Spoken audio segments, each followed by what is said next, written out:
me on my way now. You just give me a...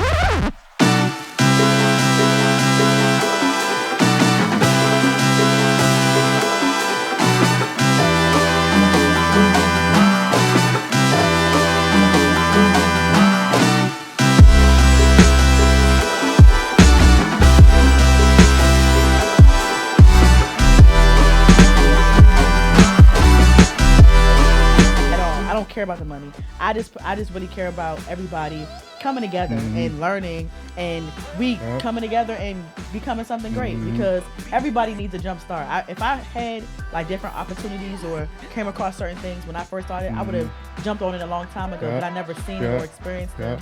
So to be able to add to the community in some type of form or fashion is what that was all about. Absolutely. I'm so impressed. Like they say, like when you do stuff, when you do things for the money, there's no value behind it. You know what I'm saying? The money is the byproduct of all the things that you do, just a reward for all the things that you do. So when you focus on going on something, focus on doing something with passion, that's how you get rewarded. Yeah. You know what I'm saying? And sometimes I need that guidance and that wisdom to be like, okay, I need to get this in order, I need to get that in order, because sometimes I'm just doing what I want to do and not what needs to be aligned. But with that, I just started trying to stick to my my plan, or write down like, okay, if I see myself here, that's what I was saying. She told me, if you want to make, if your goal is to make $100,000 a year, if that's what you want, throw the number out there. And she said, try to make $100,000 a month. I'm like, well, how are you going to make that? And she's like, it don't matter. Think about ways to make it. And if that's the case, even if you don't make $100,000, at least you make $50,000.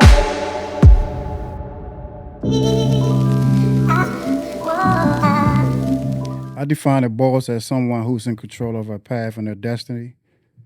And my guest today is not just in control of her path, but she's paving the way for others to be bosses. Welcome to the Rich Talk Podcast. I am your host, Rich. Today I got a beautiful woman in front of me, man, and we're gonna get to it, man. I want y'all to welcome my guest, the beautiful Miss Janique. Hello. How's everyone doing? How you doing? I'm good. Thank you for having me. Man, thanks for you. I'm a little nervous right now because, you know. I understand. Thanks for being here. Of course. How you doing today? How was your day? My day was long, but it was productive. It was productive. Good for you to be here, baby. Good for you to be here. Thank you for having me. No doubt. So the City of Bosses. Yes. Talk to me about that. City of Bosses. So actually, originally when I came up with City of Bosses, it wasn't City of Bosses. It was my birthday, and I was thinking about just having a regular brunch for my birthday. And I was like, oh, I want to have a brunch, a little event for everyone to come to, and let's network and get to know one another. But when I was planning it, I was realizing this could be so much bigger and so much deeper. And while planning it, I realized, like, I don't want it to just be a birthday brunch. I want to make it a thing. Okay. And I was just trying to figure out a name. And as I was talking to my client about it, we was coming up. I was like, okay, we live in the DMV. It's a city. And I'm like, it's so many bosses in the area. And we're known for that in this area. It's prevalent for a lot of rich Black people, wealthy Black people live in this area. So I was like, City of Bosses. And we kind of just came up with it then. And what it's all about is basically... it's a place where everyone can come together and network and get to know one another. And like, I think the DMV area is like crabs in a barrel. A lot of people don't show love to one another. They don't. A lot of people don't. It's like everything is like the Krabby Patty formula. I feel like you tell somebody something and it's like, oh, I can't give you this information because you feel like you want to get there quicker than somebody else can get there. And I feel like everybody can win, everybody can eat together. And I'm like, I don't understand what that stigma is about in this area, because it's very prevalent. But I feel like places like Atlanta has things like this. And I'm like, why can't we have anything like this?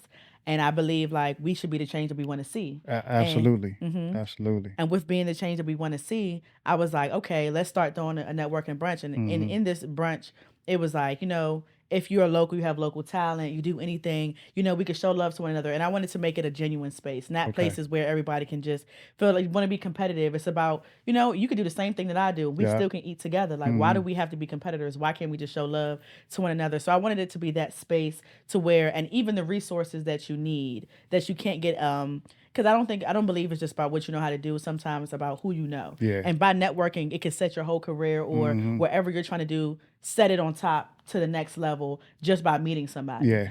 Because a lot of people could be skillful, but sometimes just by knowing that right person, they can put you in position. Exactly. It's not about what you know, it's about who you know sometimes. Exactly. Right? Yeah. So that's how that came about, and that's what it started from. And so now I think one of my goals is to kind of make it a nonprofit to actually help fund or provide resources for small businesses that are trying to get off the ground. Okay. Because I remember me starting out, if I knew a lot of the things I know now, when I started out, I feel like I would be so much further today. You'd be so much further ahead. So like they said, the most interested man in the room is always the one that's most interested. If I said it right, the most interested man in the room is always the most interested, right? So I say that to say this: when people go to networking events, sometimes they don't act like they're interested. They're not inquisitive. They don't ask questions, right? So my question to you is this, right? How important do you think networking is? I think networking is everything.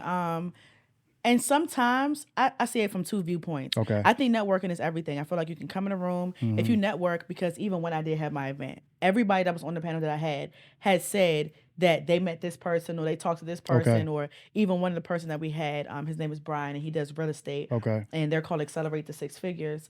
And he was even saying how him and his partner, he does real estate and his partner does Airbnb. And he met at a networking event. Oh, wow. And they became friends from there, and they built this brand together. And just from networking, got him to where he wanted to be. Even when he started, he said, one of his businesses that he started, all of his businesses failed.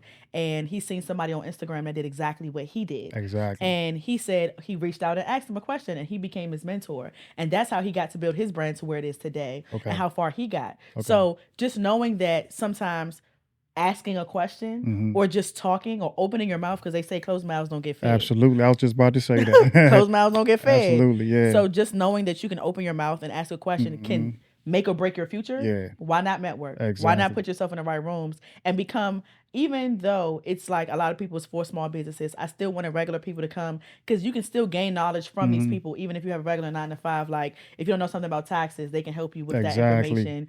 If you want to start a business on the side to make, because in the day and age we're living in, you need something on the side. Something on the side. So with that being said, I'm like, maybe you can learn something to add to your own life, to where you can just add to your everyday today, a small income or anything. So, and just come across like-minded people, because I feel like even today, in the way the world that we're living in today, it's hard to come across genuine people or people that think like you. So in these rooms, you say, oh, some people are like, I don't have friends, and this is that, and the third. You might come around these type of people and gain that friendship or that, relationship that can, help you or even just personally, build a bond with somebody that you never had before in a better light. In a better light. Yeah. That's what's up.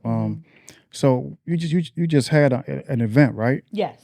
How did it go? So it went great. Actually, I'm waiting for my cameraman to send me back the footage so I can post everything. Okay. But it went great. The day was kind of rocky because it was in the beginning, because of the rain and stuff. So that was tricky. And honestly, this was my first time throwing an event, period. I never threw anything. Okay. So that was hard. I'm not even gonna lie. That was hard to kind of, it's so many pieces that you have to put together. Yeah, I was about to ask you that. Yeah. Yeah, it's like, it just was like a lot to do, and on top of me being a hairstylist and a barber, trying to maintain that while trying to plan that at the same time. It just was a lot. But I feel like the value in the room and everything that they learned or gained from it, like, I got so much great feedback after it was over. And I'm glad that people were able to receive what I was trying to put out, because I believe you set the tone, you set the energy. So when you come in there with great energy, it sets the room with great energy. Absolutely. So I feel like with me doing that, it kind of just, somebody actually did like fall out at the event. she had like a health issue, and she kind of like had something. Oh, So that wow. was like a hiccup that we had, but we made sure she was good. We called the ambulance and stuff, Oh, so they okay. came and got her, and everything was okay. I'm But glad it's she like, was okay. yeah, I'm Yeah. super glad she was okay. We kept in contact with her friends and made sure she was all right. But that was something that happened too. But I liked how everybody kind of came to action. Mm-hmm. Like it just was like it already showed me that we can come together in a Yeah. sense like that. Like in a time like that, it's like everybody came together to Yeah. make sure somebody was okay. And it was like I don't think that the DMV can't come together. I just think it's because of what the narrative has been for so long, Absolutely. and that what everybody puts out there. It's like people Mm-hmm. feel like they can't do it because it hasn't been done. Yeah. But what did Martin Luther King had to do? He had a dream. So Man. somebody had a dream. Talk to him. Rosa Parks had to sit on that back Hey, of the look. bus. Hey, look. I mean, Hey, in front of look. the bus in order to Yeah. have it. You know what I'm saying? So Talk to him. Yeah. you Yeah. got to do what you got to do, Yeah. and to be the change you want to. And you know, they see. say that in order to be something, you have to be in a place where you want to be that something that. And you know what I'm saying? Networking events is the right place for you to go if you want. If even if you don't know what you want to be, once you're in that room, you kind of figure out by talking to other people what you want to do, what you want to be. So my question to you is this: what kind of people did you have? You mentioned somebody as an Airbnb and real estate, right? What other businesses did you have in the event? So I had Nathan Sharp. He does a CDL trucking Okay. company, and he actually was in prison. And he said he used to do like be in the streets and things like that. And then he decided to make up in his mind like he don't want to do that after he came out of prison, like he don't want to do that anymore. Okay. And he said God put in his spirit like trucking, and he said he started to do that, and he said he made more than he even made in the streets. Oh, wow. And he said that made like a lot of people that he knew in the streets come out of what they was doing to join something that he was doing, and it was like impactful for him because it was like I was able to help people that I know that was Okay. in certain situations get out what they want to do and still make the same money, and we still Exactly. hustling, but just Exactly. the right way. Yeah. You get what I'm saying? So that was something great that he had put out there, and it was like I said, Brian, he does him the Airbnb and real estate with his friend. And then there was another young lady. Her name is Tamani Lynn. Okay. She does business mentoring. So, and she does. She has a podcast as well. Okay. And she also has. It's called her business called Woman of Lynn. Okay. And she also helps people build their business from the ground up. So anything from marketing to how to put your business out there, to structure your business, things like that. Okay. And it was crazy because Brian, that was on my panel, I didn't even know he knew Tamani, and she was one of the people that helped him with his marketing. See what to I'm saying? Get it where it was. All that connections was in the room. Yeah. Right. And I'm like, wow, that was a small world, kind of seeing how two people I didn't even know knew each other. Exactly. And she impacted his business in a way. So it kind of was like an example of what she does. Yeah, that's how I kind of met you because the connection I have with DMV LS Barbers, they called me like, man, you need to talk to this person. You need to talk to Janique. I said, okay. So what I did was I did my homework because I don't like to just jump out there and just call somebody like I need to talk to you. So I went through your Instagram, see what you was doing. I was impressed. Yeah. You know what I'm saying? With the city of bosses, with Nique Storehouse. We're gonna talk about that in a little bit. Yeah. I was very impressed to see a black woman like in that platform, in that state of mind, just not just doing a lot of things for herself, but reaching out to say, you know what, it's not just about me anymore. Yeah. I want to actually help other people become a boss like me. Yeah. So I was very impressed. I said, man, I grabbed that phone real quick. Not just call you, but I said, look, I couldn't type fast enough. I was in your DM like I was stalking you. I gotta get you on my platform because I was very impressed. Thank I was very impressed. Like you were saying earlier, DMV has so many entrepreneurs, successful people that's not being showcased. Yeah. It's not being showcased. That was my main reason for having this platform. Yeah. I said, I know a lot of, because I cut hair for a living. Yeah. So I have a lot of people that come sit in my chair that's very successful. And I'm like, a lot of people I go on social media, all people talk about is trash. Yeah. I say, what can I actually do to showcase some form of positivity to the area? And this was my main. I said, you know what? I should have a platform where I can actually interview some of the successful people in the area.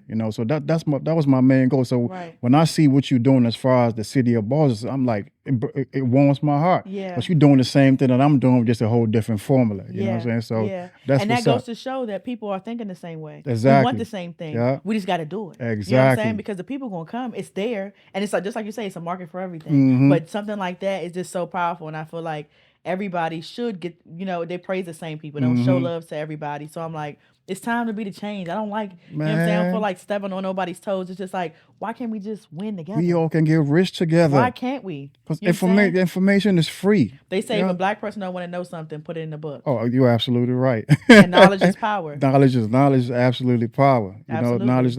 I'm proud of you. I'm proud of you and everything that you're doing. I'm so proud of you. So how far are you planning on taking this city of bosses? Honestly, so I'm trying to, because as I was, because this is, like I said, it was something that was supposed to be just a regular event turned into something bigger. Got you.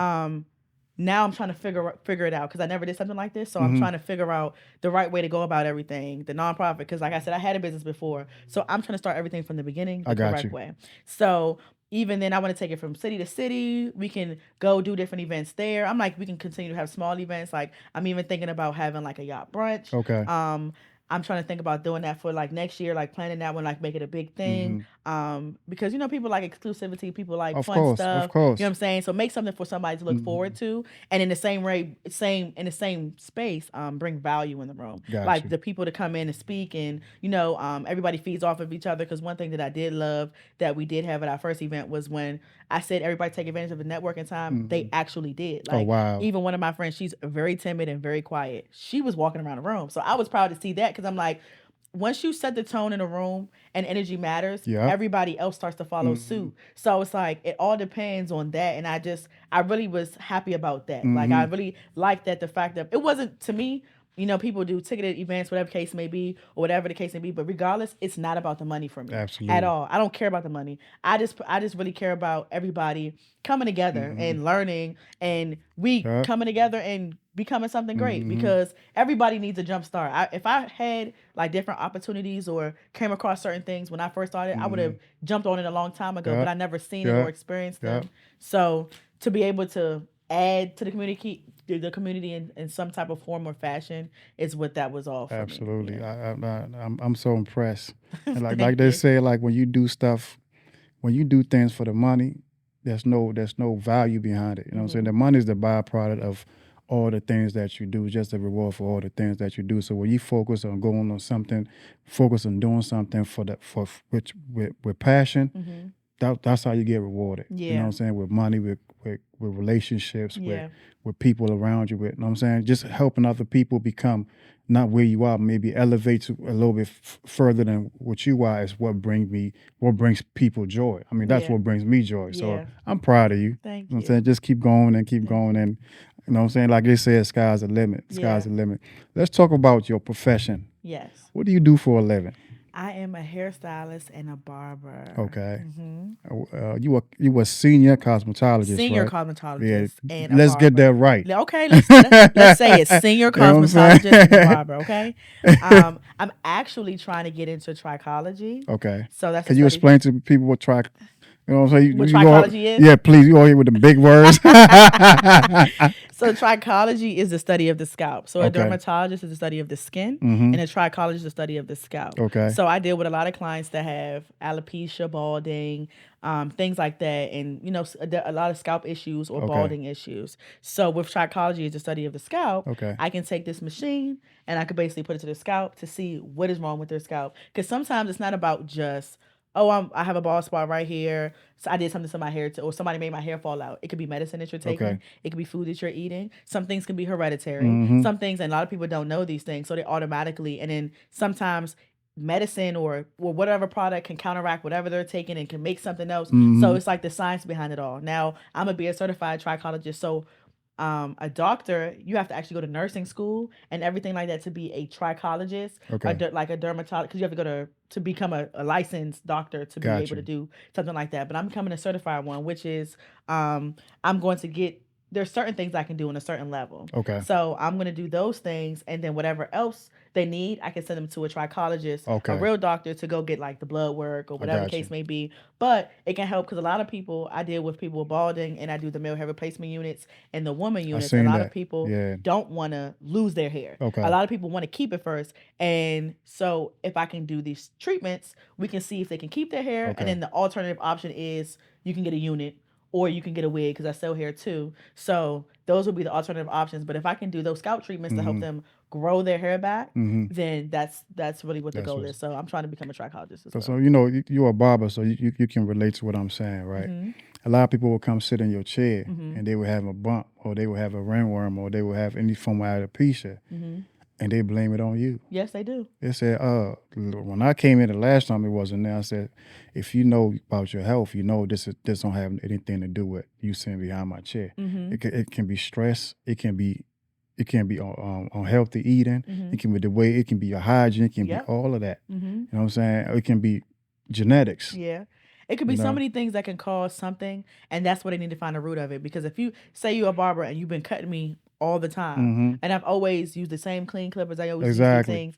Why today is the day that That's my something point. can? That's my point. I'm the cause of this. Yeah. You know what I'm saying? A lot of people does a lot of blaming. Like a lot of people, even with lace, they'd be like, "Oh, I took my wig off and I'm balding under my wig," or whatever the case may be.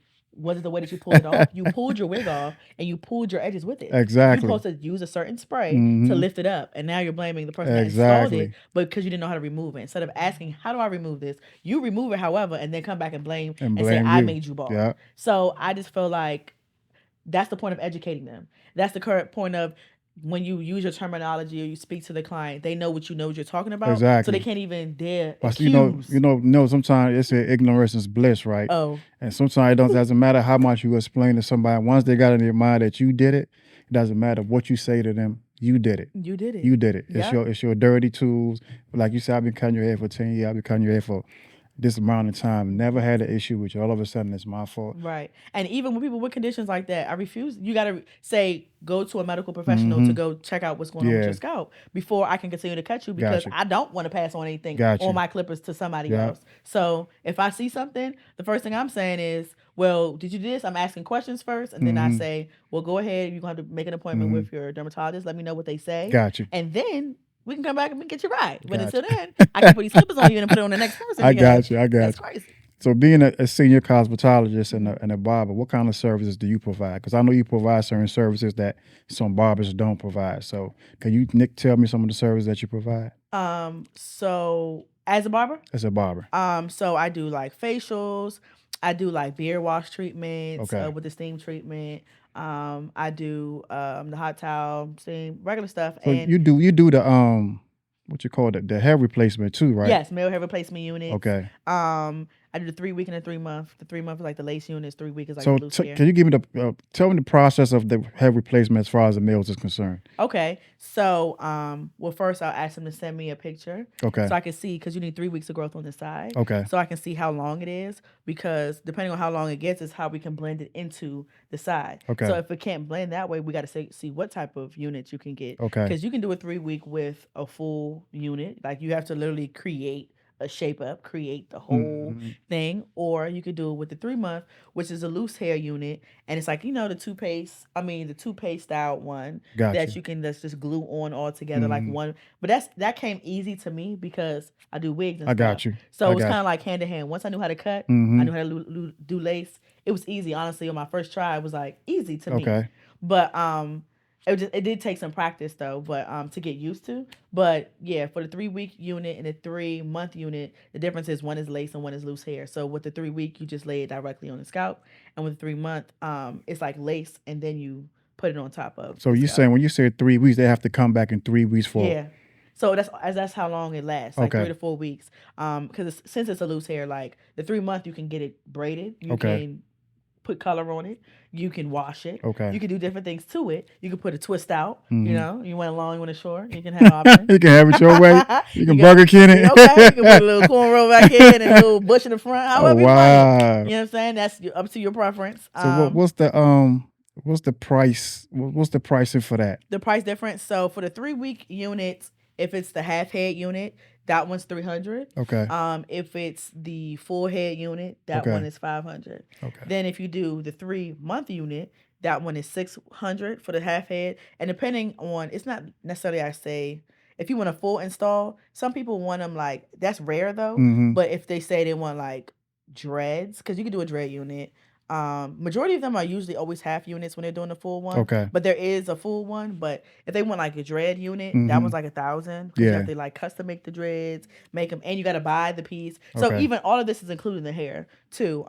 But yeah, those can range. And they depending on say what they want. barbers and cosmetologists don't make no money. Which camera I'm looking at? Yeah, well, this one. They don't make no money. You know, they say Okay. barbers and Let me put my glasses cosmetologists. Okay. You know what I'm saying? Let them tell you. They say barbers and cosmetologists don't make no money. I think back in the day, it was always go to college. That's it. And not to say that you can't go to college, because I think we need some doctors out here. Because I'm tired of going to doctor's appointments and I gotta go virtual. I don't want to go virtual no more. But I think we do need. I think we're in an era of entrepreneurship, having Absolutely. something on the side, making some type of income. Because I think after COVID, everybody realized, oh yeah, we ain't playing with these people no more. I need some type of job or something on the side for myself. Yeah, I know a guy got 3-4 jobs and don't leave the house. Yeah. Don't everything that's on his computer. Don't leave the house. That's crazy. Yeah. Remote. I like the remote stuff. A lot of my friends now they talk about remote. They do like working from home, but they be like it gets tiring being in the house all day and whatever.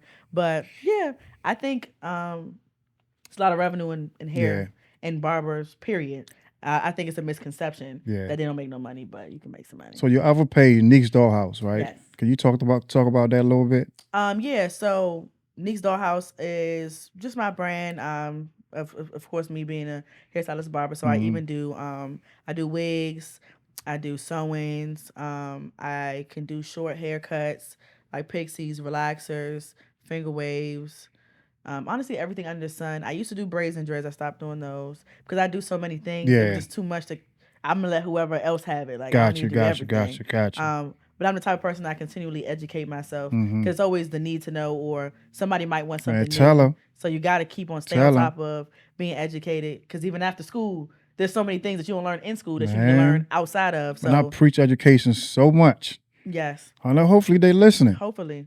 Because if you don't, I feel like I said, knowledge is power. The more you know, the more advantage you have. Yeah. I think even when it comes to beyond doing the skill, the business side, the more that you know, my the more goodness. advantage that you have when it comes to your business. Exactly. You can get so much more further if you know the knowledge behind the business side of things. Because I think that's where a lot of people don't know. They got the skill, but they don't know the business, and their business don't last because they're so happy jumping behind a chair that they forget that there's a business aspect of everything that you do in life. Like you have to be a business. I tell people all the time, I say, once you learn the business aspect, there's certain things that you can utilize that you don't really need your personal stuff for. Yeah. You know, when it comes to you can turn everything around you into a business. Yeah. But they're so gung-ho on, I want to be a barber, I want to cut hair. Yeah. They forget. I'm like, dog, you don't even have a website. You don't even have a website. Do you even have a method of payments that where you collect credit cards? No, dog. I know some barbers who will send their clients to the ATM to get cash. I said, dog, this is 2024. This is 2024. You know what I'm saying? Next time that client gonna come back in my chair because I got a card reader. Swiper, yeah. You know what I'm saying? Yeah. Like you gotta stay on top of those type of things. It's so many ways, and even as a barber or a hairstylist, when it comes to tax season, I ain't gonna lie, that season get confusing because it's so much you have to do. Yeah, the write-offs, the thing, man, it's a lot. If you just take, and I had to learn it. I used to take payments all different types of ways, but now I only stick like cash or card. Yeah. So now I can track it better. Yeah. So I can be like, okay, well I know it's only coming from here. Yeah. Or the remaining balance if you're doing it in cash or whatever the case may be, or you want to do this card or whatever the case may be. I'm learning to just keep it in a certain area to organize it. Please, not to cut you off. Go ahead. While you're on that discussion, can you tell them how important to separate your personal account from your business account? Absolutely. When it comes to taxes. Yes, it is. I have a business account and I have a personal account. I'm in with Navy Federal, so me too. I use, and I love them, but I use anything that I use business wise. I use I don't even, when I go shopping or I'm buying something, I always use it on my debit card. I'm not anybody use cash because I want to be able to write that off later. I don't want to use cash and it's like, you lose your receipt, lost cost. Yeah. You know what I'm saying? So if I want to write off things in the end, these are the things I'm going to use my debit card every time. Absolutely. And my personal expenses, I'm using my personal because I started to mix them up. Now it's time for tax season and I got confused because I did that before. And I was sitting here looking through bank accounts trying to figure out, and it's like, it's so tedious. It's so tedious. So tedious. And the IRS don't care. They want you to actually organize all your statements. Yeah. And here's a little hack. You can use QuickBooks. Yeah. You get the QuickBooks app, you put it on there, and when you swipe your card or use it with something, it says personal or business expense. Yeah. You can swipe it to whichever one it is. Or even with your receipts, you can take a picture of it as soon as you bought whatever you bought, crumble it up, throw it in the trash after you're done, because now it's already in your app. Yeah. So monthly, you could sit down and do. And I did talk to my accountant, and he gave me a good tidbit too, because in the end, sometimes we end up owing. If you're a person, because I'm like, sometimes people, people don't write it off. You can just try to get the money how you want to get it. But if you want to do it the right way and end up getting, like, say you want to buy a shop or get a home or whatever the case may be, these things matter, because if Very you look much. 3 years back and they're like, oh, it seems like every year you're getting taxes back, or you're not owing. You're not owing. It's looking like you're not making no money. You got to pay to play. You got to pay to play. You got to pay to play. Even with your write-off, just pay them something. Mm-hmm. Yeah. Even if it's $500, $1,000, just satisfy their curiosity where they want. Yeah. Throw a red flag at you. Next thing you know, you're getting audited. Absolutely. I got audited. I ain't gonna even explain to y'all what I went through, but it's a headache. Yeah. It's a headache. I won my appeal and all that, but it's a headache. Yeah. So, like certain, these are the prerequisites that I always talk about. I always preach as being a barber, because a lot of the young people that's coming in don't know, because the barber schools don't teach you none of this. They don't teach you nothing about finances, so they just teach you about the book, throw you out here, and then you lost. Yeah. About 10 years down the line, you still don't have nothing to show for exactly what you did, so. Yeah. And I'm being transparent. I just learned a lot of these things. Like a few years ago, I didn't know. Yeah. I generally didn't. Yeah. And I said, I don't know, this tax stuff is confusing. Especially being an entrepreneur, you have to do a different form. Yeah. You got to file personal and business, because I filed before with personal and business on the same file, and I ended up owing even more because I did it together. Exactly. Me not even know. I'm not familiar, so I'm asking the person that's doing my taxes, and I didn't know any better. So now I just really start, even before I was about to, I get a shop location, and they said, oh, you have to build your business credit to this point, this and the third. Yeah. So I paid somebody $5,000 to help me build it. Took the money and ran off. Oh my goodness. So I'm just like, well, dang, I didn't, you know what I'm saying? That upset me, because I'm like, my hard-earned money.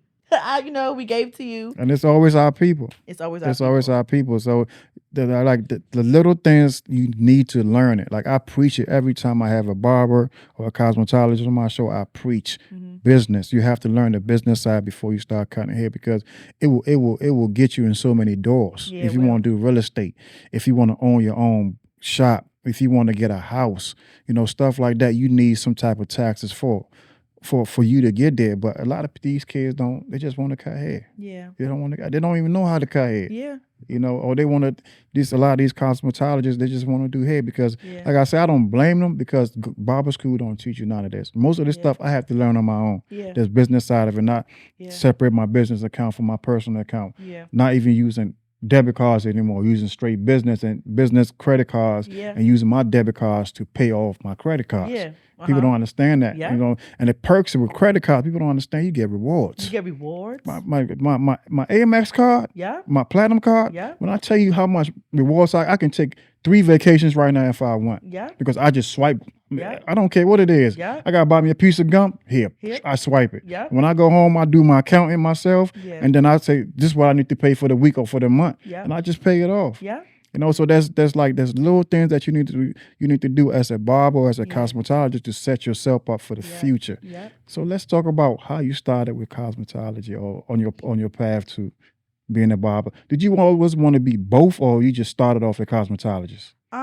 I started off a cosmetologist. I didn't know I wanted to be a barber. Okay. Until I believe in anything that you do, go hard in it.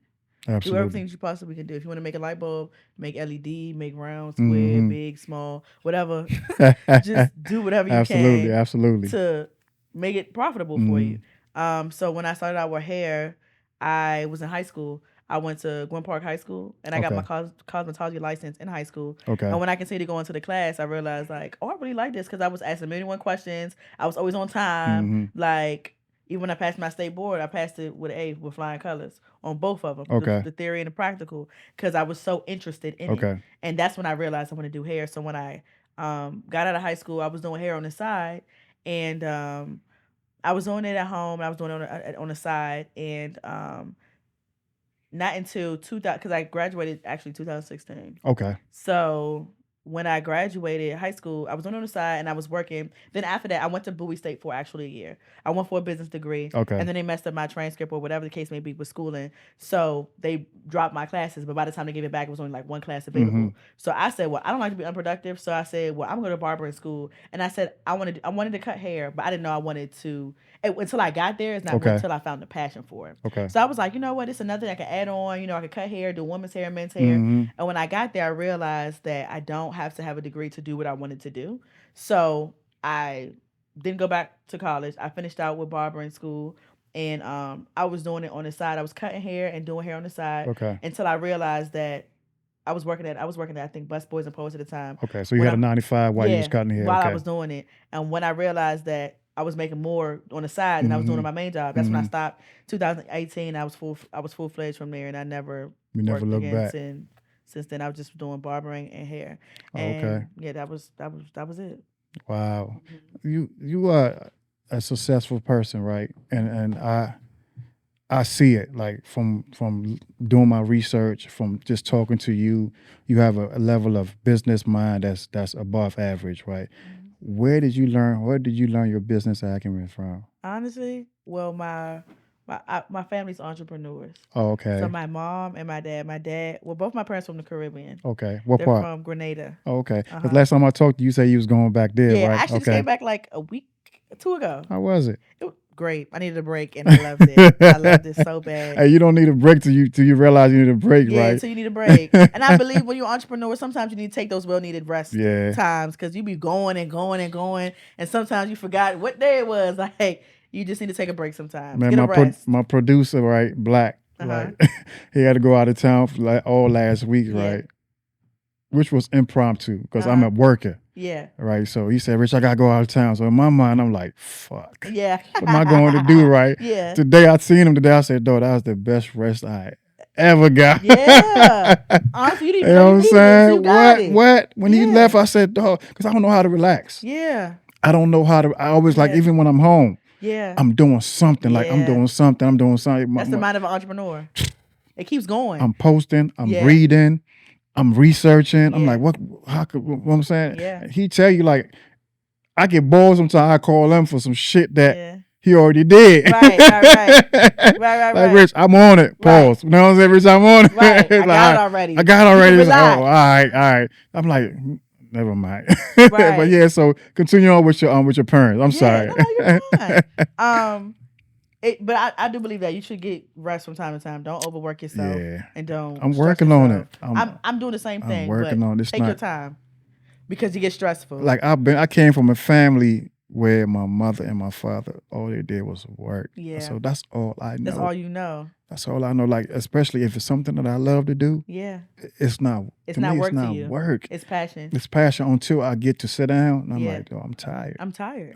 Because sometimes, like, we don't leave here. When we first started, now we trying to get a little organized now, so we leave here a little early. When we started at 2:00, 2:30, we here. Yeah. And I work out.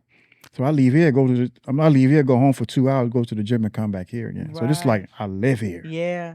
You know what I'm saying? And so it's tiring, but you know, they say the mind always controls what the body does. Yeah. So mentally, I always tell myself that I'm doing it for a good cause. So I didn't feel that me being so tired. Yeah. You know what I'm saying? So the fatigue never really bothered me. Yeah. You know what I'm saying? So that's how I really operate when it comes to the things that I do. So sometimes 24 hours go by, I'm like, okay. But in my mind, I'm like, you doing this for a reason. You have a cause, you have an end goal, so just keep pushing. Yeah. And then with that, it gives me the strength to keep moving. Yeah. You know, so. And I put it like this too, though, because I'm the same way. When I'm locked in, I'm locked in. I'm focused on anything I want to do, I'm going to get it done. Yeah. And sometimes, like, nobody can tell me any different. But it's like, I got burnt out one time and I passed out. I literally fell back. Like, I passed out. Like, literally fell all the way back. And I didn't That's exhaustion. I was super exhausted. That was exhaustion, yeah. And I feel like, you know, even as a barber or a cosmetologist or whatever we do, we almost like a therapist too. You pouring so much daily. And sometimes you don't even receive on the end, and you come home depleted. What? You don't have nothing else to give anybody else. What? And sometimes people don't understand when you say you need a break or just give me a minute or whatever case may be. They don't understand No. how much your mind is still going, because even if you came home and you're depleted, you still got 20 text messages about Man. what appointment it is, and it's never stopping. Man. It's like, yo, can I get What? can I get a day or two? Man, like, I'm telling you. but if you don't, then it's going to be considered Yeah. bad customer service because you're not on top of it. So Yeah. it's like we're always going, but you got to pour back into yourself. You got to give yourself a time to break and to think, because we're going so much that sometimes we don't get a chance to think and see what, if we just took some time to think what we can get, what the outcome can be, what else we can add to ourselves, what else we can change. Absolutely. Because we took the time to really see things for what they are. But if we just keep going, we're going to get depleted, and we're just going to keep going. It's going to become a routine, and not because we don't have any passion no more. Now we're just getting tired because I'm genuinely tired now. It just seems like I'm doing the same thing in rotation. It's not benefiting me. It's not changing. So I had to take the time out because I had that problem, and I used to love to go and go and go and go. Man. And now I just said, you know what? When I need a break, I'm going to take my break. If I need to take it for a week, I need to go out the country somewhere. I need to go out of town somewhere, and just to get my mind off of things, I'm going to do so. Because you can't let nobody run you to the ground. Man. I don't want to And leave they out will. here broke back. They will. They will run you. They will run you. There's been times on my day off, they be like, Rich, sorry to bother you. I know it's your day off. So if it's my day off. No, you're bothering me. Like, you know what I'm saying? If it's my day off, what I you bothered. mean? You know what I'm saying? 3-4 phone calls. Did I make an appointment? I didn't get an email. I'm like, I looked through it. Oh, you put it wrong. You might have put one letter off. Yeah. I got to fix it. Yep. Oh, you here the next week. I might be half asleep. I broke my sleep. Yep. You know what I'm saying? So I get it when it comes to the self-care. Yeah, you I gotta got take care of yourself. when I say I'm working on it, I'm working on it. I'm working on it, man. So I can understand that as an entrepreneur. It gets crazy, but you gotta take it sometimes. yeah. You'll love it. Implement it into your lifestyle. Okay. Everyday lifestyle. Okay. But yes. So how was Janique growing up? How so my was you was a bad kid? I wasn't a bad kid. Hey look. She had to pause for a minute. I wasn't a bad kid. I just was. I have a strong. Growing up, it's like, okay, let's put it like this. I come from a Caribbean household. Okay. I have a Caribbean household and I have a Christian household. Okay. So you already know what that comes with. I got you. You already can see it, foresee it. It's real, and it was really strict. Okay. So it wasn't more so that I was bad. It's just more so I didn't understand certain things, or like they would not even understand, but it was so hard on you because in a Caribbean household, it's just more so. I say what I say, and that's it. That's it. it. You don't got no right or wrong. Right or wrong, it is what it is. Yeah. And I learned as I got older, though. Like I know, and when I was younger, I used to get into it with my parents, whatever case may be. Now, me and my parents have the best relationship. We're like bam, and that came from. I feel like I learned as I got older to give grace to parents because they only do what they were taught. Absolutely. And I feel like if you was raised a certain kind of way, like I can say for myself, like my dad, he was raised. He didn't have his dad, but he had his mother. Okay. And he was raised majority by his grandparents though, because his mom was working and things like that. So with that being said, he used to even see when she had kids and things like that, men would come and they would leave. Okay. You know what I'm saying? So for him, he always vowed to himself when he had daughters, dang, these men ain't bothering my kids. You know what I'm saying? So he was so hard on us. I'm like, Dad, I'm just going to the mall. Like, I got to come home at 6. Like, that's crazy. Like, I used to be upset and I didn't understand certain things. And he was just so hard on us. I'm like, I didn't get it. Yeah. Now that I'm older, parents say, you'll thank me later. And I used to be like, no, I'm not. No, I'm not. I tell my kids the same thing. I do thank them later. Yeah. Because I see where they was coming from. Right. If my dad hadn't protected from something early, maybe we could have been ended up pregnant with kids running around at a young age. Or maybe we could have been out here doing anything. Yeah. Maybe we could have been, you know what I'm saying? Like, I would have never understood or would maybe been where I am today. And my dad, he's an entrepreneur. He does construction. He builds homes from the ground up. Okay. He's a contractor. So he's been doing that since when he was 15, since he was 15. And he does that still today. So this is all he ever did. Gotcha. So and my mom is like a jack of all trades. She does everything. Like she can make furniture from scratch. She does interior design, and she can do epoxy just like this on this floor. Oh wow. She does it like have paintings all over the house. Like she could do. I need her number. Yeah, she could do all this type of stuff. Oh, wow. Like she just be in the house creating. And she even like my bed head, like my frame, she made it. Like she just be in the house making stuff. So I look at them, I'm like, y'all like HGTV. If y'all really got it together, y'all really could have. And what I learned from that, I learned good things, I learned bad things from business. Like if they only knew, because they like I said, from the islands, if they knew the business route or certain things, they probably could have been even way further than they are today. If they knew these type of things. And it's like, even my sister is a chef. Okay. And my other sister, she's an esthetician, and she does it for like weddings, movies, things like that. She does makeup for them. So my whole household was all entrepreneurs. Yeah. So that's all we kind of. It's in your blood. Yes, it's in us. Yeah. And a lot of even outside down my lineage, we have a lot of entrepreneurs too. So it's kind of like we just kind of. I was raised that way. It's not because my dad actually wanted me to go to college. He wanted me to get a degree. He wanted me to do the right way, whatever the case may be. But when I was doing hair in the beginning, I told my dad, I said, listen, build me something in the house, and I promise you, I'm gonna show you that I can do it. Because at first he wanted me to do hair. He was like, no, go to get a degree. Whoop, whoop. I'm like, because back then when I was doing it, when it started, it wasn't as prevalent as it is today, or like entrepreneurship wasn't praised like that. So I was like, no, I can show you that I can do it. And he was like, okay, show me that you could do it. So brick by brick, from the chair, from the first flat iron, from the comb, I had to buy everything step by step. And then he built me like a little suite in the house. Like we put the dryer, little shampoo bowl, little everything inside the room. And then I started doing it, and to the point where it started becoming so busy, and every 2 seconds it was ding dong, ding dong, ding dong. My dad was like, oh yeah, you need to get out of here and go get you in the shop now. So keep ringing this doorbell. Everybody know where I live now. You know what I'm saying? Like, you gonna have to go get you a shop now. Yeah. So but I had to prove to him like I can get it done. Yeah, you know what I'm saying? Like I can, whatever I put my mind to, I'm going to get it done. So when I did that, then he was like, okay. He was all right, you got it. So now, like, even growing up, now he says, like, you're one of the daughters I don't have to worry about. Like, as you got older, like, I know you're going to get it done. And even at my event, he spoke at my event too. Both my parents spoke at my City of Bosses event that I had. When I get the footage, I'll drop it on Instagram. But it was just like full circle kind of moment, like to see when I was bad, so to speak, growing up, and see how we are today.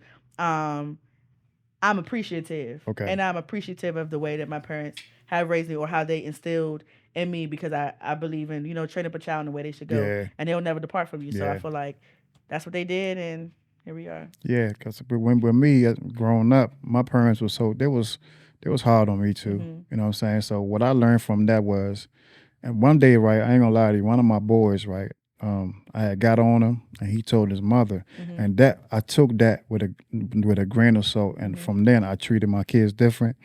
I disciplined her. He told his mother, he said, "You guys are hypocrites."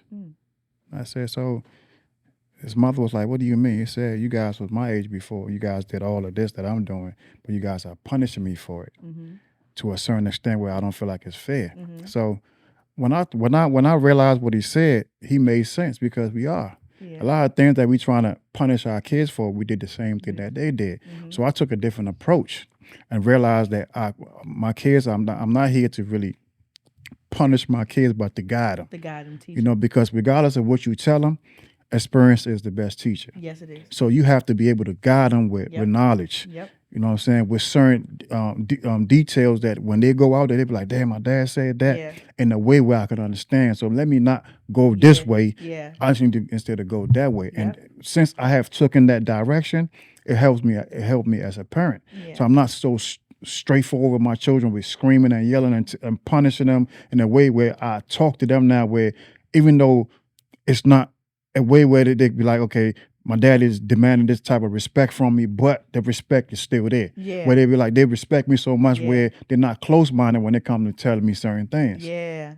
So that's why I tell parents, like, your kids come from you, but they're not actually yours. They have their own life that they got to live. They have their own experiences that you have to go through.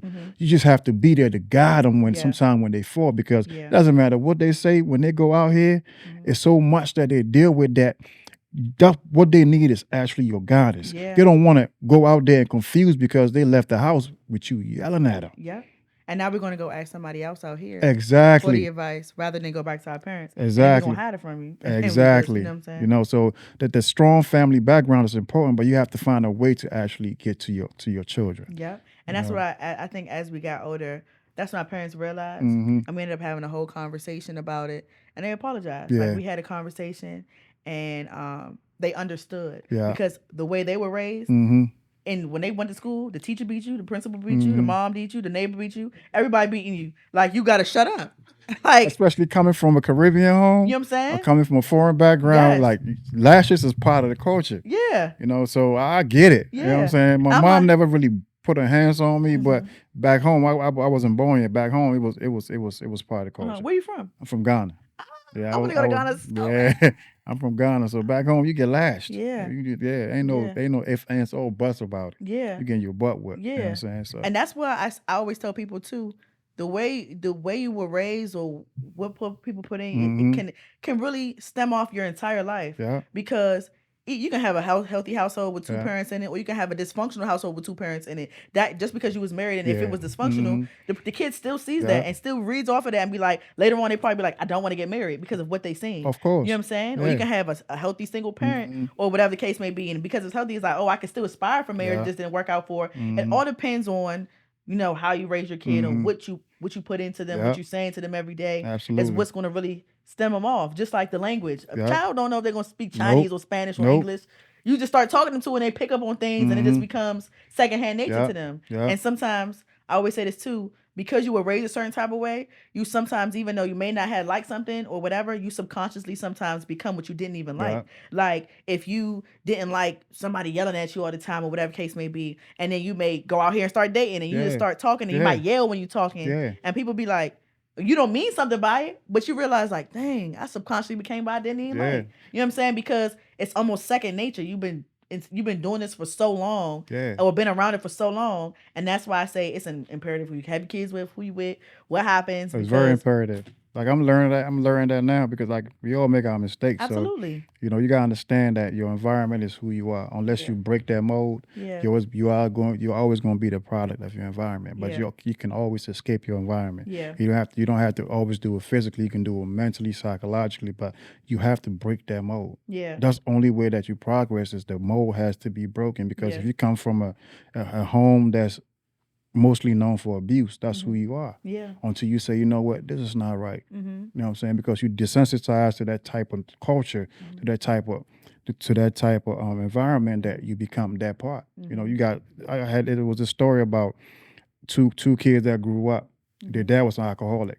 One became an alcoholic because of what they seen from his father, and one said, I would never drink again because what I seen my father do Yeah. was not right. Yeah. So that's what I'm saying. There's always a way to break that generational curse. Yeah. It's everything is up to you. Mm-hmm. Everything begins with you. You It know. does. So yeah, You can choose to either grow from it yeah, and learn from it, or you can choose to be the same thing that you've seen. yeah, You know what I'm saying? So the choice is yours. yeah, And then it's just what it is at the end of the day. And that's why when it comes down to like when you just ask me about kids, that's why I don't have them yet. I got because you. I believe I'd rather wait the right way, and then I don't want to mess my kid up. You know what I'm Yeah. saying? I don't want to be the cause of why you acting crazy or whatever the Absolutely. case may be, and Absolutely. I'd rather do things the right way than the wrong Absolutely. way. So. Planning is key. Like, you Yeah. have to, certain things has to be planned. Like I said, a lot of things that I'm learning now, I'm glad I'm learning now. I don't regret my past. Absolutely. It's always it's a ladder to my success. Yeah. I always look back to see what I did wrong. So moving forward, I don't do it Do again. it again. So, but plan like if I had to like look back at certain things, I would have planned certain things in my life that would have gave my path a little bit. I would have got to where I'm going a little bit faster. Yeah. So planning is key. Yeah. And and even me, I don't even regret anything I ever been through Yeah. because I feel like it made me who I am today. It made you- me wiser. It yeah, made me of learn. course. It made me. It helped me. You know what I'm saying? Because and sometimes I also say this. Sometimes certain people, if they don't get as far as they did in life or whatever the case may be, sometimes they'll turn around and be like, "Oh, you can't do this or you can't It's do an that." excuse. And it's because you didn't see yourself go that far. Don't mean I can't go that far. That's the You know what I'm crab in the barrel mentality that you was talking about earlier. Absolutely. Yeah. And sky's the limit, like you said. Yeah, it's a condition that we all have. Like like I said, you are the product of your environment. Unless you want to, you know what I'm saying, you want to outgrow your environment, you lead that environment, whether it's physically, mentally, Yep. psychologically, financially, however. But it's all up to you. You know what I'm Yeah. saying? So Like they said, each one teach one. Yeah. You know what Each one I'm teach saying? one. Each one reach one. Mhm. Get down, grab. If somebody's trying to pull you down, trying to grab them enough to trying Pull to them pull back them, up. be strong enough to pull them up. But you can't. Everybody cannot go with you. Yeah. Everybody cannot Everybody go can't with you. You go. know, that's why they got the what in the military. They got the dead weight. Like Yeah. if you swimming or if you're in the ocean and somebody's down holding your legs, that person that holding your leg, they call that dead weight. Yeah. They gotta go. They gotta go. You know what I'm saying? As you get older, I was the type of person, I had a lot of friends growing Mhm. up, like birthday parties packed out. Yeah. Now as I'm older, it gets smaller and smaller. Yeah, of And it's course. when you're going up, I realized everybody can't go with you. You would Nah. like for them to go with you. You would like for this to be the outcome, Nah. but they have two options. You can either grow with me Mhm. or stay complacent. There you And go. it doesn't make me any better than you. You know what I'm saying? Because we got the Mhm. same 24 Yeah. hours. We Yeah. can do the same thing. Yeah. I ain't no better than anybody else out Nope. here. But at the end of the day, the choice is yours. But I Yeah. made my choice. Either you can come with me or you can stay where you Of at. course. But I'm gone. Absolutely. You know what I'm saying? So it is what it is. That's why you got successful people and unsuccessful. It's no middle ground. It's no middle It's ground. not. I'm trying. There's no trying. You know. Yeah. So you have to either elevate or you stay where you at. And it's either you growing or you dying. Yeah. You know. So I read this book. Right. This book. One of my favorite books is called. Man, what's the name of the book? I just dang the 7 Habits of. Damn. I just lost track. Mm-hmm. You said you read a book. I know I forgot the name of the book. Oh, the name of the book. Okay. Okay, let's just skip the name. The book, the name will come to me in a minute. Okay. But the what I got from it said begin with the end in mind, right? Which means that you have to actually see who you are, see who you want to be in the future, Yeah. right at this moment, which is Yeah. self-actualization, right? Yeah. Which is one of Maslow's hierarchy of life, right? So Yeah. my question to you is like, did you actualize yourself to be who you are at this moment? Did you see yourself becoming who you are, as successful as you are right now? I feel like me personally, I don't feel like I reached my peak. I don't feel like I'm where I want to be all the way. But I did foresee me, like I made up in my mind, I know what I want to do and where I'm going to be and what I see my lifestyle being. I got you. And where I want to go. I got you. So, like, I can tell you where I want to be in the future. I can tell you where my plans. Yeah. Like, if somebody asks me to do, I already know what I want. You know what I'm Yeah. saying? But I actually stopped doing what I wanted, and I started to just sit back and allow God to do what He wanted to do. Because sometimes I feel like I'm trying to do what I want to do, Yeah. and He might not have another decision I for me got to you. want to do. But I did see myself. I never not seen myself being successful though. Yeah. Like I've always seen myself going far, doing what I want to do, chasing my passion. Yeah. You know what I'm saying? Like that's what it is, and whatever capacity that looks like. Gotcha. You know what I'm saying? Like that's what it's going to be. Yeah. I've always been a determined type of person, and when I make my mind up to do something, I'm going to get it done. That's always been me, growing up to now. But I definitely feel like there's some more places that I do want to reach and some more things that I want to get done. I got you. But I do. I always foreseeing myself being successful. Gotcha. That's the name of the book, 7 Habits of Highly Effective People. Oh, I okay. hate when I forget shit. Yeah. Look, I hate when I forget shit because that's one of my favorite books. But I just caught I don't know what the hell happened, but yeah, that's one of my favorite books. You talk about empathy, you talk about putting other people first, as far as, you know what I'm saying. But the one thing I took from it is begin with the end in mind. You have to self-actualize who you want to be before you become that thing that you want to be. So that's very important. So everything that I do, even with this podcast, I have a goal for it that I'm already living. Yeah. You understand what I'm saying? People don't understand. Like people are like, okay, Richie, okay, give me 3 years, and I guarantee you, I have everything written down. Everything that I have written, I will show it to you in 3 years from now for you to see that I was living what I'm supposed to be 3 years from now. Yep. You got to show up as who you want to be. There you go. You know what I'm saying? So let's talk about role models. To me, role models don't have to be somebody that you see every day. I have role models that I never met in my life. You know, sometimes I actually idolize people like Martin Luther King. I idolize people like Malcolm X. I idolize people like Mike Tyson. I idolize people like a lot of people like I go on YouTube and I idolize people like that. But I take the good out of that, what they do, and I implement that in my life, right? And they help me along my path to success, right? So how important is role models to you?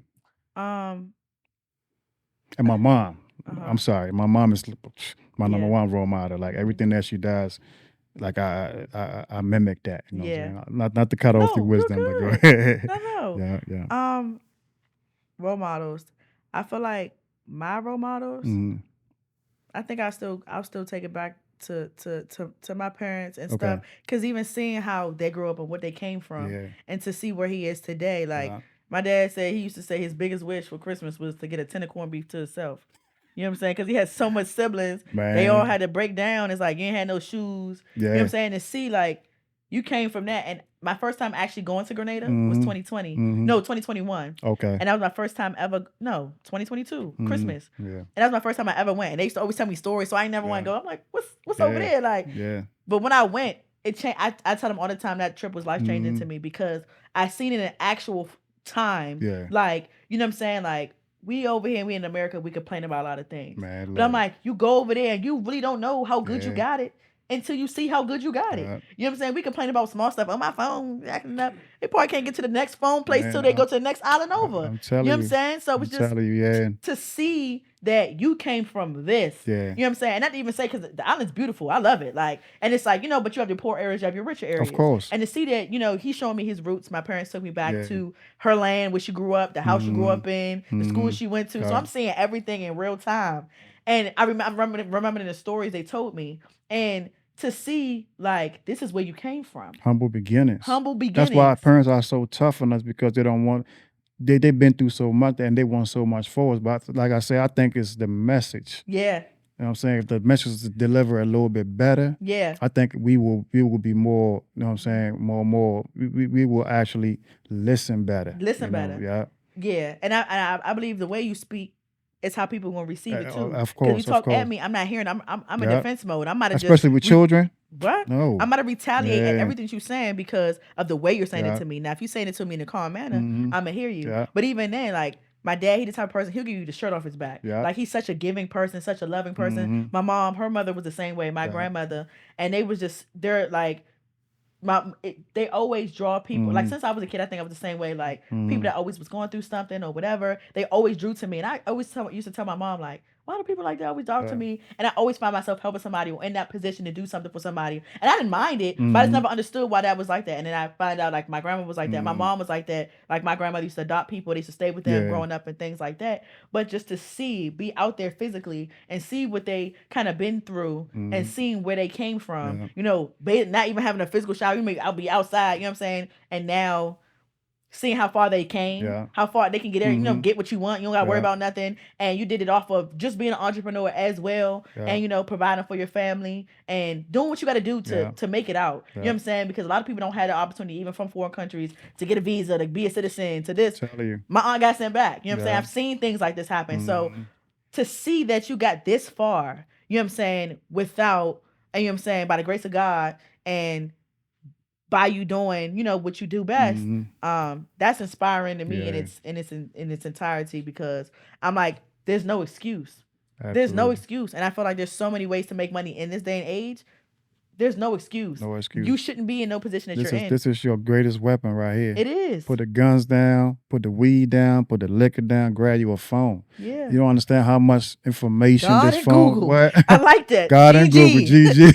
Hey, God and Google. You feel what I'm saying? You don't understand the weapon that you have in your hands. You know what I'm saying? Utilize that phone instead of going on social media and looking at all types of, what they call that stuff when they're on your social media, looking at all types of TikToks and stuff, reality shit, all types of negative shit, all types of drama. You know what I'm saying? And you are what you put into your body. Absolutely. And when people don't understand, when we say body, we ain't just talking about food. We talking about information. Yeah. You know what I'm saying? Go ahead. I'm listening. And I even think I broke out. I went to church one day and the pastor had broke down something like this, like it's your mind, your body, and your spirit. I mean, it's your soul, body, and spirit. And in your body, it's like the physical form, you know. Absolutely. And then your soul is like your inner emotions, the way you feeling things, whatever case may be. Your mind is where, you know, the spirit is where God talks to you, whatever case may be. And he said, think about when you make your decisions on a day to day, which place is it coming from? Yeah. Because when you think about it, if you make a decision off of, say you dating somebody and you know you should be with this person, you know that they're not giving you what you need, you know it's not right, whatever the case may be, but you love them, that's an emotional feeling. So Yeah. you speaking from your soul at that point, and you're making decisions based off how you feel, Yeah. and you're making it off emotion, rather than if you allow God to speak to you, or you open yourself up to realize, like, this ain't what I'm supposed to be doing. A lot of our decision making every day will be different if we Yeah. just start with our mind rather than always thinking with our hearts, or with our body and our physical form. And so it made me sit back and be like, dang, when I'm thinking about things or decisions I make or reactions that I do, whatever, where is it coming from? Yeah. And made you think of, okay, so when I'm doing this from the day to day, I need to respond in this manner. Yeah. I know that's not right. If I already know that's not right, why go put myself in this situation? You get what I'm saying? So if we was to sit back and just really make decisions that way, you'll have better results. Yeah. And that kind of was like a mind blower for me, because I feel like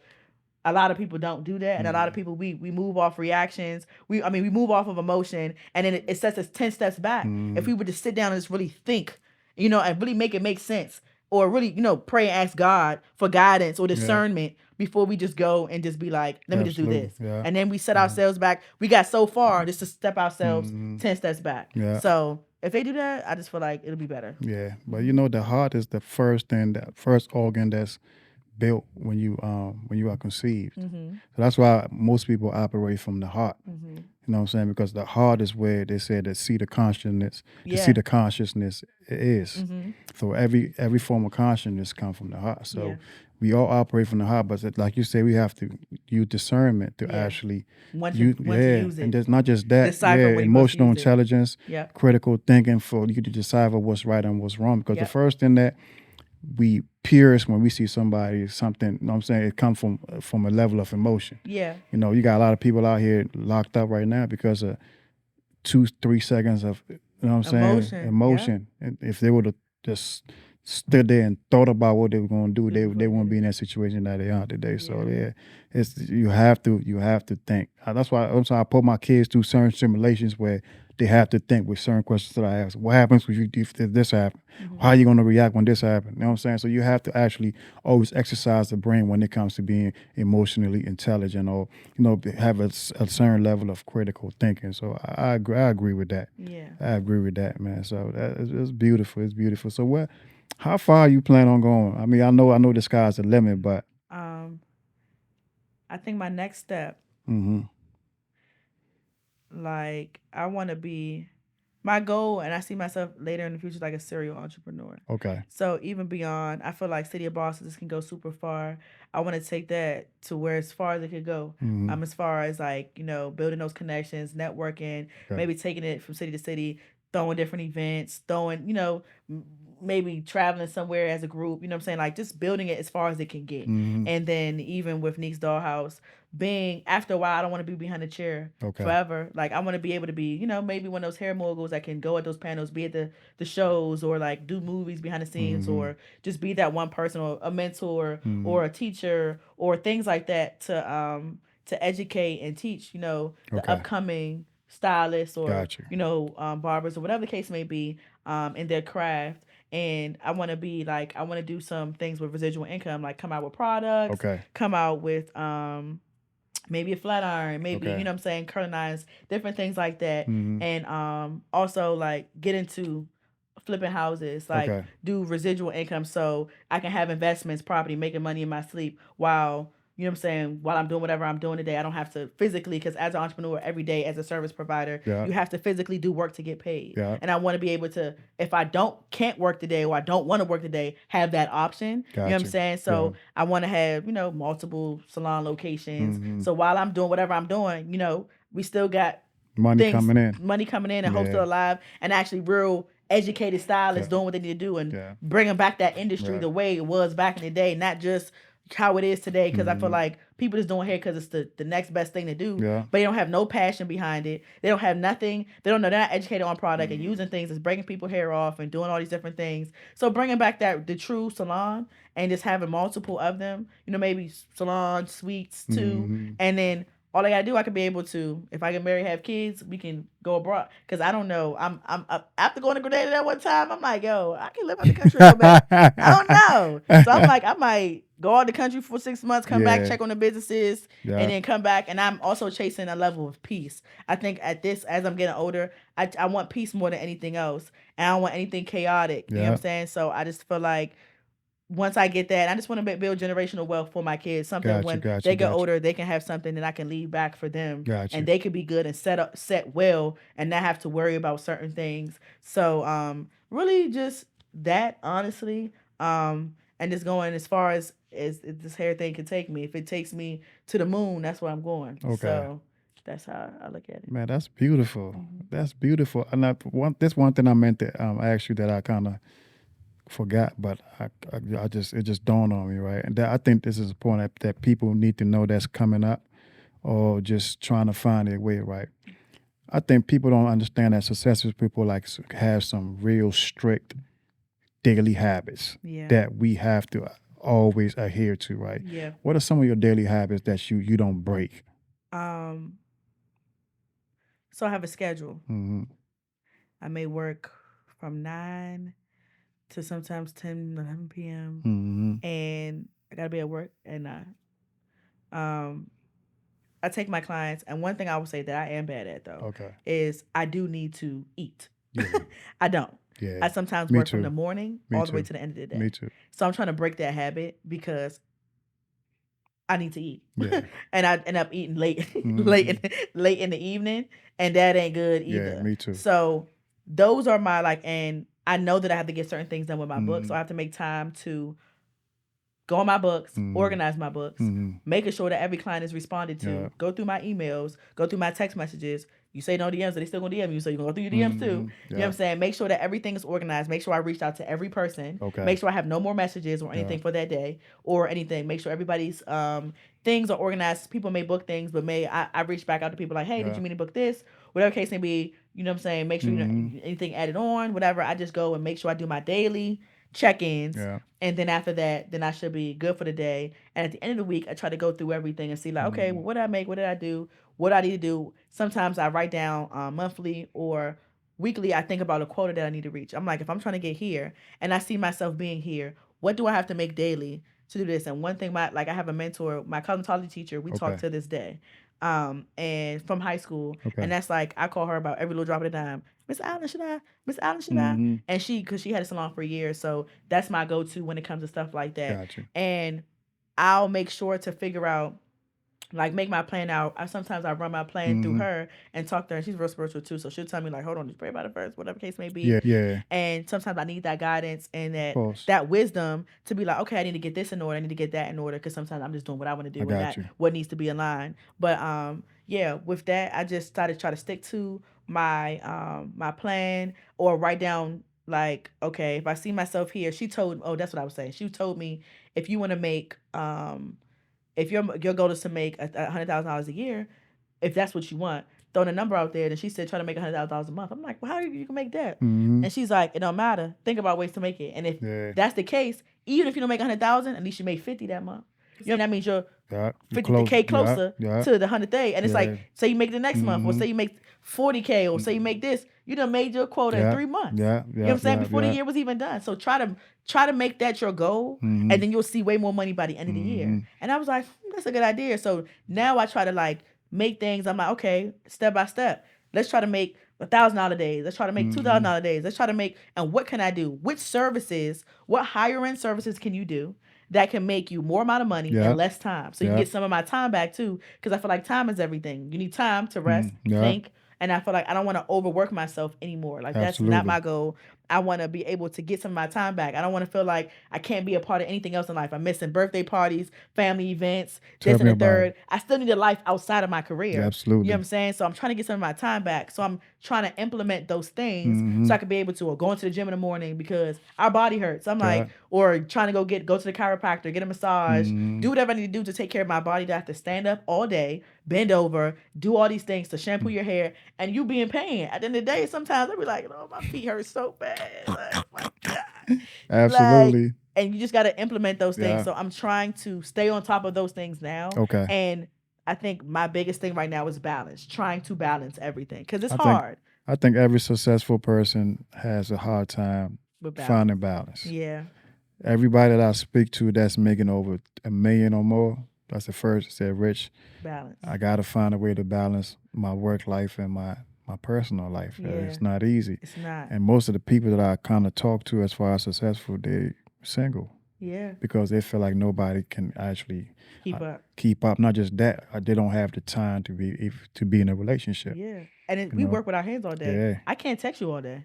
nah. That's not And the thing is, happening. some people don't understand your They grind to don't. the certain.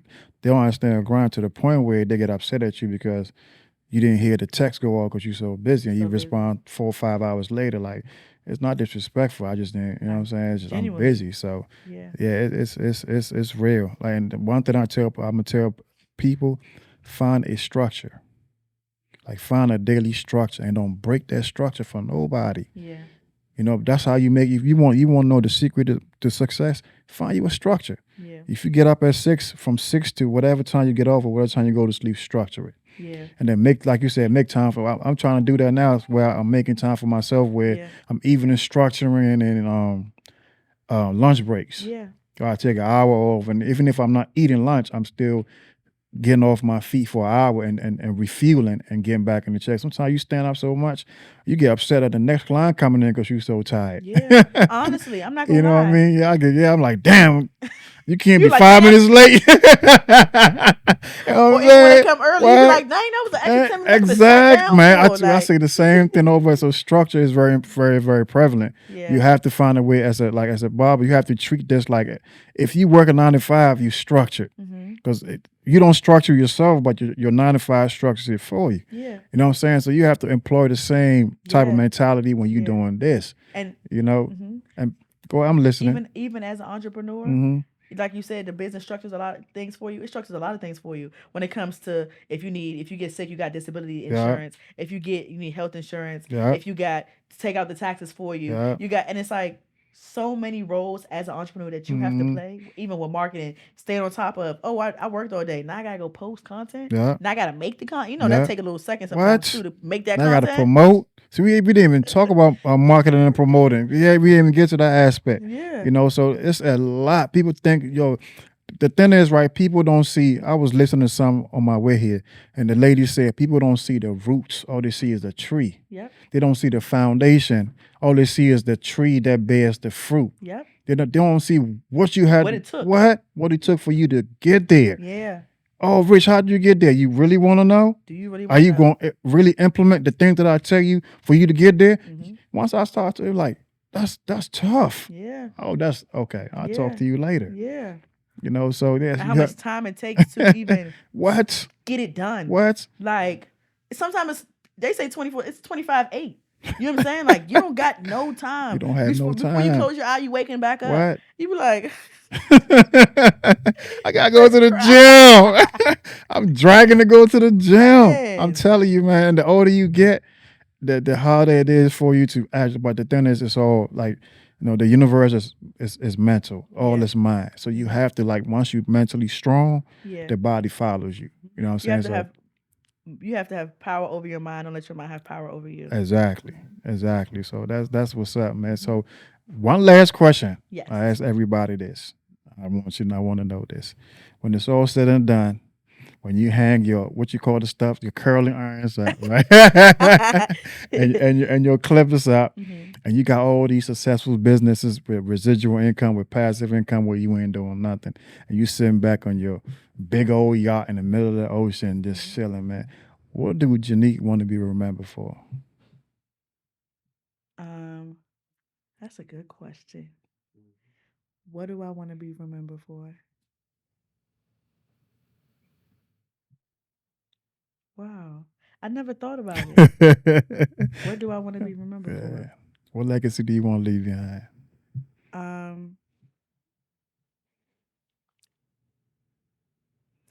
I think as far as legacy, I just want to be able to leave, generate just love, just be remembered by showing love, generational wealth for my kids, Absolutely. my family, just knowing that I was a good person. I put good things out there so you get good things back. I don't. I really never thought about what do I really genuinely. What's the word I want to use? Yeah. Um, But those are good. I'm Those are gonna good ask words. you. What do you want to leave? I always tell myself I went through a lot in my life growing up because certain times in my life I needed some guidance that I didn't have. Mm-hmm. So it's certain things that I did that I wasn't supposed to, but I overcame it. Mm-hmm. So when it's all said and done, I always told myself that on my gravesite, on my tombstone, I want people to know that I did it my way. Yeah. I gave the word my all. Yeah. I didn't leave. My story was told. Yeah. You know, whatever song that was inside of me, I sung that song. Yeah. You know, that's what I want the name Bowden to be here for ages. Yeah. But when they see that name, they say, you know what, regardless of what any obstacles, any trials and tribulations, this man did it his way and he did it the right way. Yeah. You know, so that's all I want to be remembered for, doing it my way.